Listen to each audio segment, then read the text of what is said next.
Assalamualaikum warahmatullahi wabarakatuh. Apa kabar anak-anak? Semoga hari ini kalian dalam keadaan sehat walafiat. Dan jangan lupa selalu jaga kesehatan dan selalu minum vitamin atau jamu. Sebelum melakukan pembelajaran, Bunda mau tes semangat dulu nih untuk kalian semua, ya? Tepuk semangat 1. Semangat.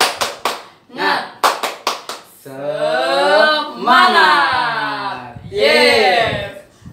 Baik, hari ini kita akan belajar di subtema 2, pembelajaran 1 dan pembelajaran 2. Nah, sekarang kalian siapkan buku paketnya terlebih dahulu. Jika sudah siap, kalian bisa buka halaman 53. Di halaman 53 terdapat teks bacaan yang berjudul Siklus Air Tanah. Nah, Yanda sudah menyiapkan video animasi tentang siklus air tanah. Berikut videonya. Air. Air merupakan kebutuhan pokok yang sangat penting bagi kehidupan kita sehari-hari, baik untuk kebutuhan rumah tangga maupun untuk industri. Dalam usaha kita untuk mencari sumber air yang bisa diandalkan, air tanah muncul sebagai primadona. Kemudahannya untuk didapatkan, biaya yang relatif rendah, serta kualitas yang umumnya lebih baik dibandingkan dengan sumber air permukaan, membuat air tanah menjadi pilihan utama kita dalam memenuhi kebutuhan air. Ternyata, di balik semua kemudahan dan keunggulan yang dimiliki oleh air tanah, terdapat hal-hal yang harus kita perhatikan. Salah satunya adalah, air tanah seharusnya menjadi pilihan terakhir dalam memenuhi kebutuhan air kita. Selain itu, pemanfaatan air tanah memberikan kita tanggung jawab besar. Apakah tanggung jawab tersebut? Untuk bisa menjawab pertanyaan ini, kita dapat memulainya dari mempelajari siklus air. Selayaknya jenis air lain, air tanah adalah bagian dari sebuah siklus besar yang terjadi di dunia ini. Siklus dimulai ketika air di laut dan sumber lain dipanaskan oleh matahari, sehingga menguap dan membentuk awan. Awan tertiup menuju daratan dan menurunkan air hujan. Air ini kemudian sampai di permukaan dan menjadi beragam jenis air.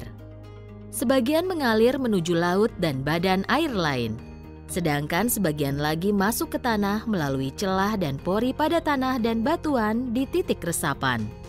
Air yang meresap ini kemudian bergerak mengisi akuifer-akuifer pada cekungan air tanah.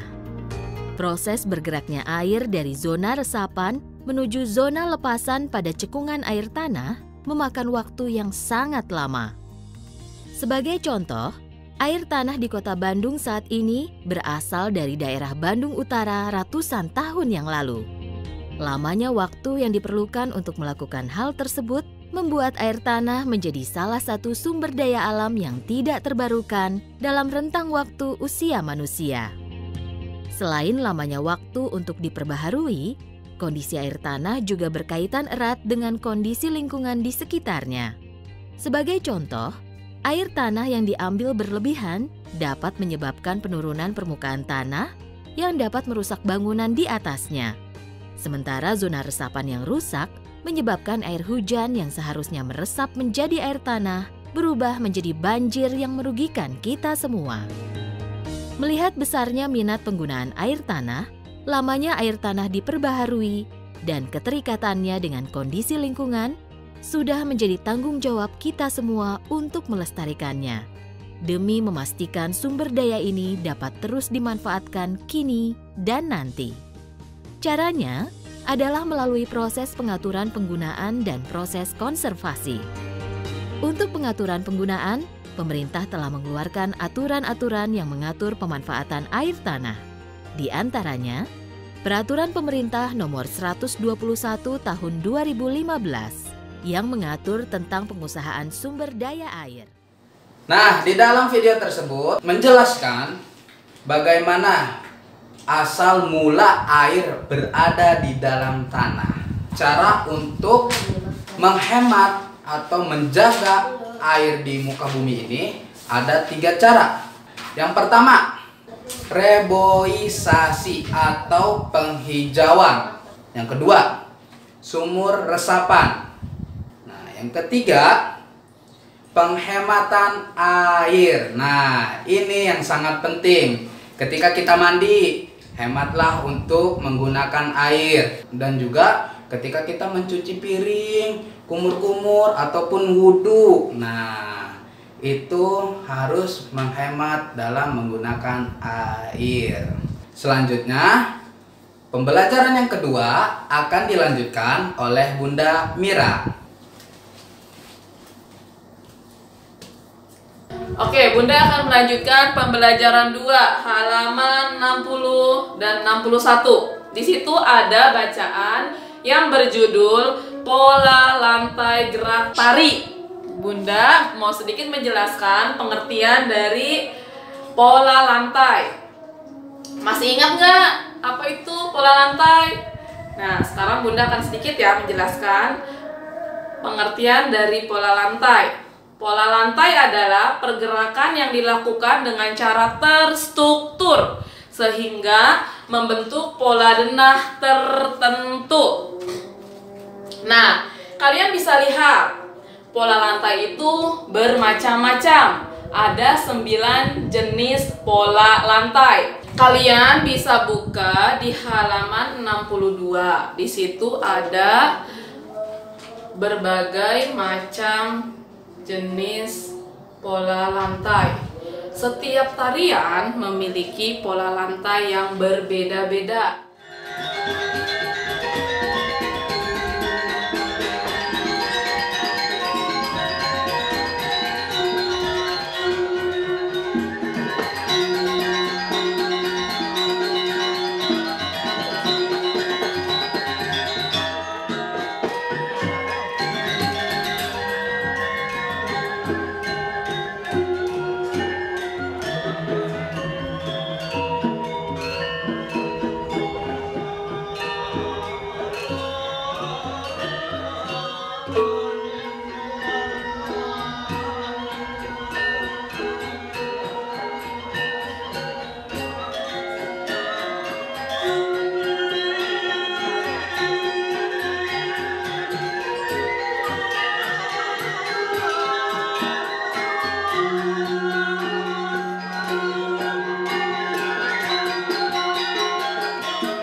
Salam saudara kanina berbenerata.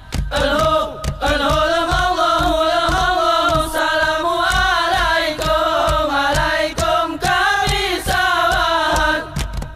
sawan. Salam saudara kanina berbenerata. Allahu salamu alaikum kami sawan. Salam saudara kanina berbenerata. Allahu